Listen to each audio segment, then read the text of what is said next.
before I start, the mic sounds like an artillery shell is being fired, so I think I'll do it 3 times. That means the salvo has landed into China.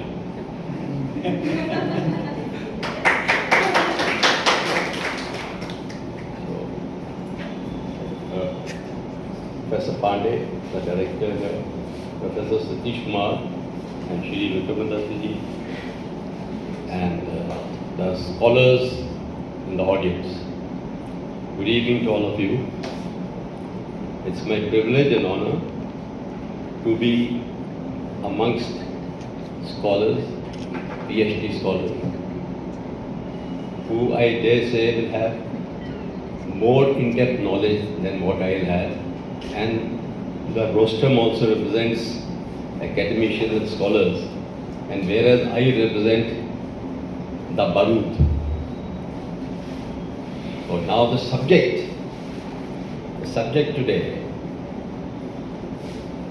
geostrategic importance of the Himalayan region. The very word Himalayas entices us. It instills Josh in us. Every Indian has a great sense of belonging to the Himalayas. Even though Mount Everest is not located in India, it is in Nepal, but our mountain ranges, they make us feel with pride. So Himalayan region is of great importance to us. And as I will cover in my brief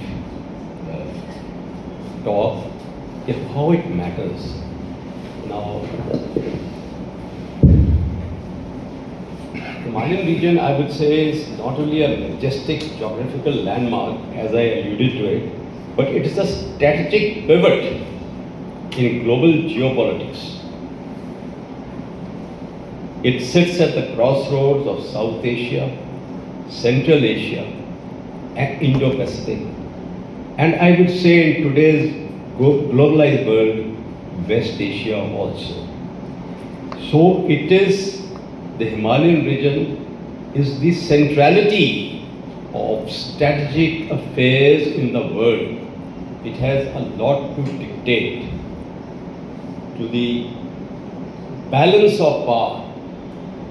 Now, before that, you are scholars, but I'd like to say or tell you that the stretch of the Himalayan region, as far as Indian Himalayan region is concerned, is from Nanga Parbat up to Tamcha Barwa. So from west to east, and I think it covers a range of almost 2,500 kilometers, out of which 500 kilometers in Kashmir and 200 kilometers in Arunachal Pradesh is very much Indian. Now, this region has got the world's top 100 peaks are filled 80% by the mountain peaks of the Himalayan region. So when there are mountains, there is domination. And why I say that? You want to go and sit somewhere, you want to sit on a high ground and not on a low ground. So that is the utility or importance of mountains. And then where there are mountains, there are rivers. Now these mountains which are there, this Himalayan region, they are broken up into 3-4 phases.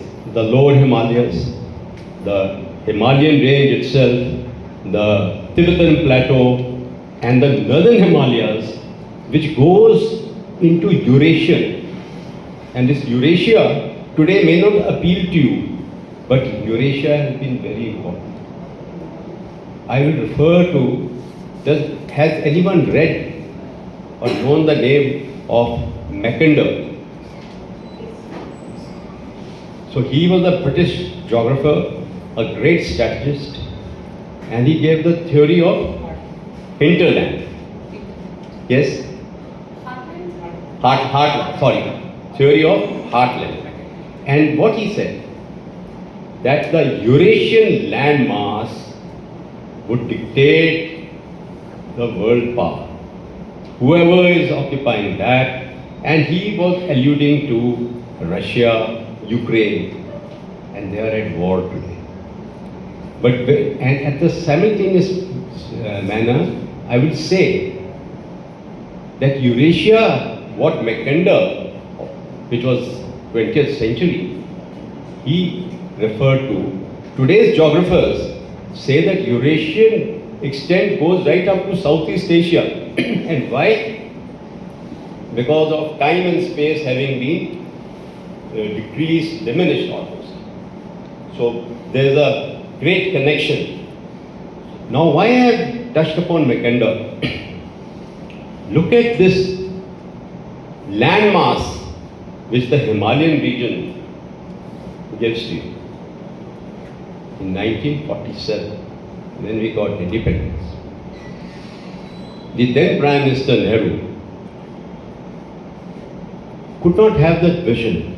The Indian leadership, except for a couple of them, they didn't have the vision to be able to assess the geostrategic importance of Himalayas other than relating it with Mount Kailash, Mansarovar, religion, relating this area with civilizations, our own Indus Valley Harappan civilization, the Chinese civilization, and the Buddhist civilization.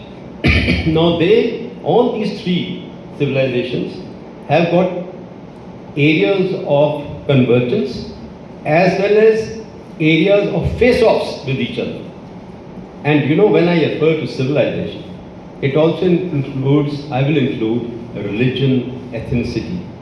So they have played a pivotal role in the growth of mankind, humankind, the world over, and no different than the Himalayan region itself. So what happened? That we did not have that vision of what it is. I will refer to the Ladakh itself.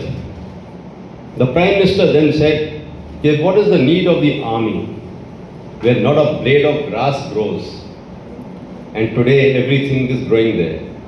My first posting in 1970 was in Ladakh, which is Darbuk Tangse area, and you must have heard a lot about it because today there is a Darbuk DBO road going through Shop. There was none of it when I joined. So the sort of development which has taken place. So we should never forget that development and progress has to be seen 100 years ahead. And that is where our country has lagged behind. I'll give examples and I'll speak crisscross. Look, when Communist China came to power in 1949, Mao Zedong gave a vision of 100 years that China will be the greatest nation. Where is it today? The world's superpower, the unipolar power, shivers, finds China a great competitor and threat to them. So that's the vision he gave them. Now, so having said that much, this Tibetan plateau in the Himalayas is the buffer with the Eurasian and the Indian Himalayan region. Now, if I go to the historical aspect, 1950 was a strategic shift in the Himalayan region, a tectonic strategic shift. If the tectonic belt created the Himalayas between the Eurasian and the Indo-Australian plates, China having walked into Tibet in 1950 was a tectonic strategic shift. India did not wake up.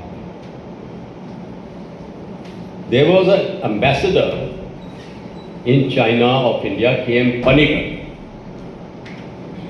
And he sends a report and says that China had suffered humiliation, this, that, and so their coming is not a threat to India. We should be diplomatic about it. Now, the man who opposed this was Sardar Patel. And he warned and cautioned the Prime Minister that this is a great threat to us. They have it coming. But we ignored it. Though Panikkar, in one of the messages, also conveyed that China has come into Tibet, Himalayas as buffer has been lost to India. That was the only visionary statement in his report, I would say. So, China walked in. And why did they walk in? Tibet, when you say Himalayas, the centrality of Himalayas lies with Tibet. The roof of the world, the Pamirs. The centrality of Himalayas, I repeat, is Tibet. And China went for it. Why? Historically, their study said that Tibet had at times suzerainty, had autonomy, it was hardly an independent nation, but they forgot that there was a time when Tibet was so strong that they had also ruled part of China. Historically, we go into it. So history keeps changing, times keep changing, but the nation who takes care of its permanent interests should not let the history become one of humiliation. China had humiliation, and we in our own land, we have betrayed our system through personalities like Jayachand's. And I want to tell you all that we have to be very proud nationalists. When we talk of geostrategic importance, then my country is of greatest importance to me. That should be your theme. Now, so when this happened in China, Tibet having come under China, we didn't take care of it, and neither the Americans, which was the foremost power post Second World War, they came to it. The Britishers, divide and rule. It is the world over, British divide and rule is creating wars everywhere. You look what's happening in Middle East today. So that was a big strategic shift adverse for India. Now, next I would like to say is that if I go a little on the historical aspect, when British India was here, they planned that Russia always seeks entry through Central Asia into Afghanistan, the warm water ports, and to Tibet. But Russia has always been a very powerful power. So they had that threat, and granted to the Britishers, they had that vision that this could happen. So I do not know whether you heard of Colonel Young Husband Expedition.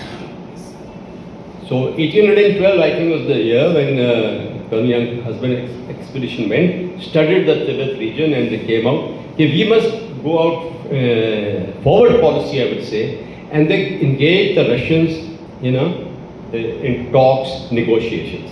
And they came to a certain agreement in which, they had some agreement that Russia will not extend this side and the Britishers will not extend this side. Now, this is a treaty which was actually harmful to the Chinese, and Chinese were very weak. So they were neither awake and they were only in deep slumber. So now that was a very major thing which happened in 19th century. Now, so that was the historical aspect, I would say. Civilization, I have touched upon it because you're scholars, you will go into it and read about it. Religions, Buddhism, Jainism, Hinduism, Bond, they're all part of this land. And Indians, I refer to Mount Kailash and Mansarovar. It's very dear to us. But today there is no tourism there. So you cannot go. And Chinese will not allow. So something which is very dear to us people are not able to go. Some have gone at some time or the other. So that is it. Now, coming to this region, what is it composed of? I would say there are 6 nations, 6 countries. India, China, bit of Afghanistan, Pakistan by default of history, Nepal, and Bhutan. Now, these are the concentric nations to Himalayas. But as I said, Himalaya is a strategic pivot today. So in the South Asian region, its influence extends even to Myanmar. It also goes into the Indian Ocean. If you read, there are some books and there are some articles from mountain to Indian Ocean. From mountain to Indian Ocean is Himalayas to the Indian Ocean. So what's happening in that strategic pivot, the influence? China has come into Himalayas and now they're extending themselves into the Indian Ocean region.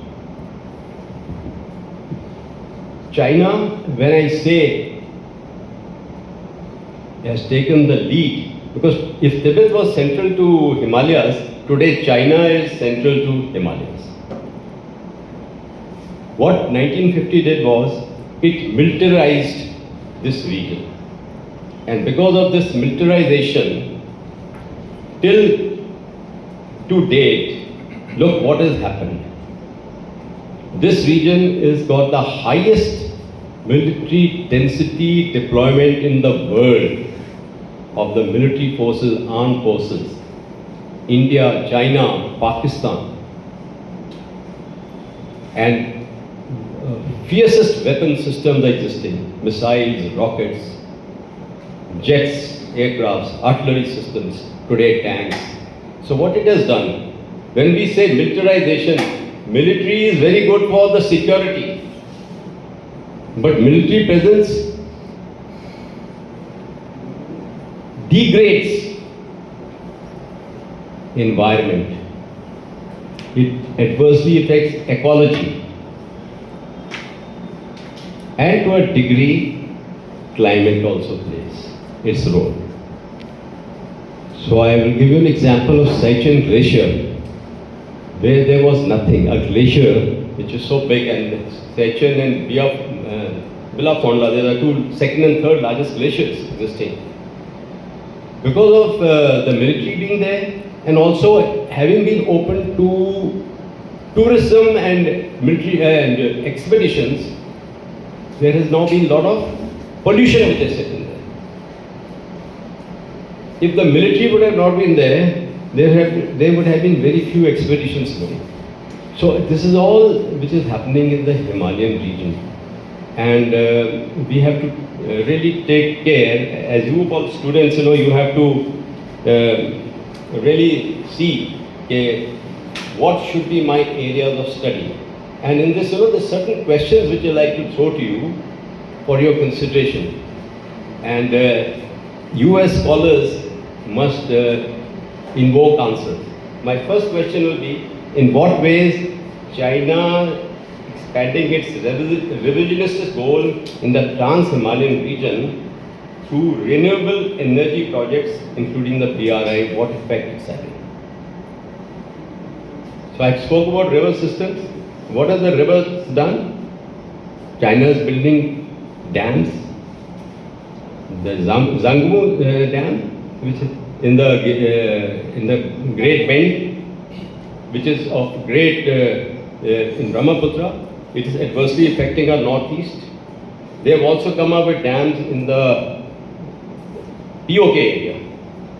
Chinese today are in a great military presence, civil presence in those areas. So, again referring to Mao Zedong, in 1950, some human beings become bigger than God also. So he said, China has a lot of water in the south, but the northern area is arid. Am I right? The scholars there? So he said, where is the problem? We will change the course of the river. We will reverse the course of river. And China should be able to conquer God. Mao Zedong is on record to say that. So 19 river systems in the Himalayan region, which are actually draining the Indian side. The Indus water system, I think there are 5 rivers, and there are 9 rivers of the Ganges drainage system, and the rest of them is the Brahmaputra drainage system. So Brahmaputra and the Ganges, along with Yamuna, they form the largest Sundarban, which drains into the Bay of Bengal. So these 19 river systems are the ones which are the lifeline to us. The Brahmaputra, Ganges, Indus through our Ladakh region, and Pakistan only has one river system, which is Indus. And what India is doing for our national security, we have said, wake up. That 1960 agreement has to be revisited, and the right way to go about it. And today when Bangladesh, which is a baby born, I can say baby born out of India, is trying to show eyes, and I am talking of river systems, the simplest lesson to be taught to them is to stop the power and electric supply to Bangladesh. For last 10 years, they have not paid us, and we have been quiet about it. Billions of dollars they are in debt to India. We are quiet. Cut it off. As a military man, I'll say cut it off. I don't have to go and launch a military expedition. And rest will be again another history. So that's the way nations also have to be taught a lesson. And why I touch upon Bangladesh is because of these river systems, which is emanating from the third pole, the water tap of Asia. The third pole after Antarctica and Arctic, North and South poles. So this strategic environment which I say, it is impinging all over. And India has to play a very balanced role. And what we say is strategic autonomy. Strategic autonomy, what it implies? I can stand on my feet and I can keep my shoulders broad. And we must be very proud today that India is just doing that. Despite pressures browbeating India, be it America, Europe, European Union, or the Chinese, we are standing on our own feet. Now that is the pride when we wear the Tiranga on us. And when I say, wherever I go, I say Tiranga. So सबसे ऊंचा लहराता है Indian Armed Forces. ऊंची से ऊंची चोटियों पे फौज ही जाके लहराती है. That's my very pet sentence. So having told you very broadly, another question I'll put. What are China's near-term and long-term plans in the Himalayan Valley? Infrastructure development which they are doing, military installations, military cantonments which they are establishing. Tibet, they have brought about a major change. And what has happened? It is not only that they have done for infrastructure development. For Tibet, they are changing the cultural, civilizational birth of Tibet by putting Hanization. The Han culture has come into Tibet. So, in times to come, the Tibetans will not be Tibetans. So Dalai Lama has played his role, dormant, but very diplomatic. You see, in 1989, I think he had floated a 5-point peace plan with China. And the concept was ahimsa. मैं professor साहब की तरफ देखता हूँ कि मेरे को कहीं तो करेक्ट करें. तो principal doctrine of ahimsa he advocated, which China did not take. Middle path. That was called middle. That was called middle path. Middle path. Middle path. Middle path. Middle path it was. And he really took over 5-point peace plan, was a Panchsheel, and which we initiated this thing. And then 2001 or 2002 up to 2010, there were talks with Chinese for some autonomy and all. It's not worked out. Today, America is trying to play a role. They have no.